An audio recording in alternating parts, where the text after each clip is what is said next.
In this space, I'd like to do something that I call topography lines, and it's very easy and makes a really nice kind of flowing feeling to the quilting. So to start, we're just going to stitch a wavy line through this space. Now, if you were doing this as an all over on an entire quilt, you would want to stitch from left side to right side. Because I'm doing this in a small area, I'm just going to start here and then kind of end up down here off the side.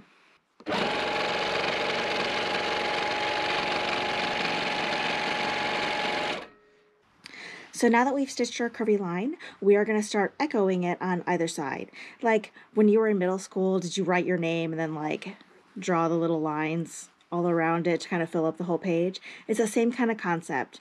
So we're going to echo, we're going to start on this inside part and we're going to echo it in about 1/4 inch increments, but you can choose the increment that you like the best. So if you want less dense quilting, you could do it every inch.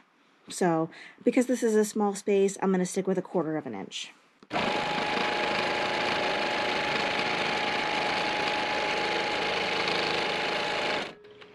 And I'm just going to keep on repeating that, and these kind of curves will get shallower as we start to fill them up.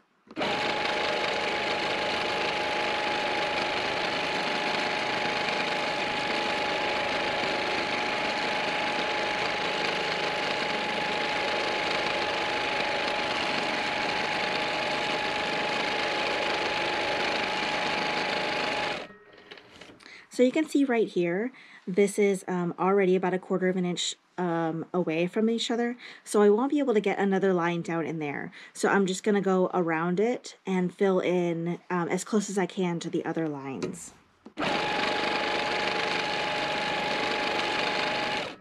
So we finished one side of our wavy line, and now we're going to do the outside of our wavy line. And as we stitch around this shape, it's going to get less and less defined as the features start to stretch out. Like you can see, if this had been our initial line, the features of each line that follow it are kind of duller than the smaller, sharper curves that are on the inside. So to compensate for that, we need to add a little bit of interest out here.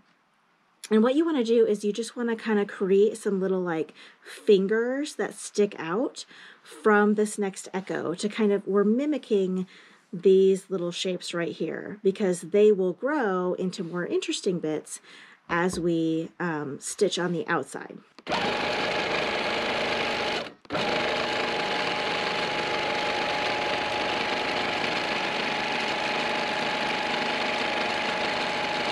So you can see this little finger that sticks out looks a lot like this little finger in this echo. And so as this one grows, it'll start to kind of look a little bit like this area here. So I'm going to keep adding echoes, and when I get to the point where I'm bumping up against the edge here, I'm just going to follow along this little quilted line.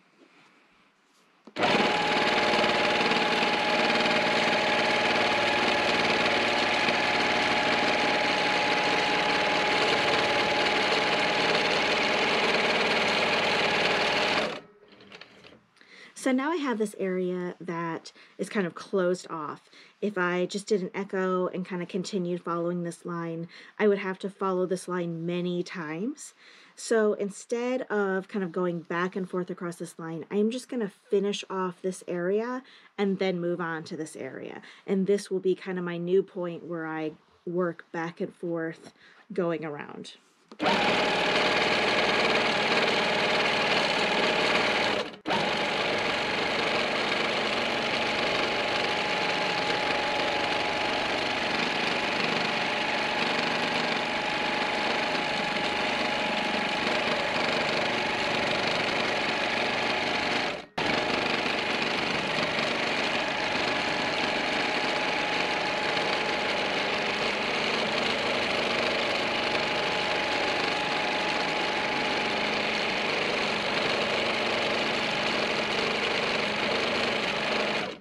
There is our kind of topography lines.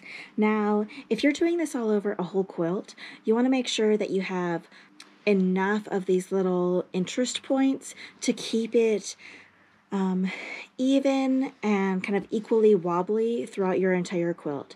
So you do from left to right, echo it a few times, kind of adding little fingers that come down to kind of make sure that you're keeping this kind of wobbly interest going. And if you get off track, then just make a new wobbly line and it will kind of re-establish your design.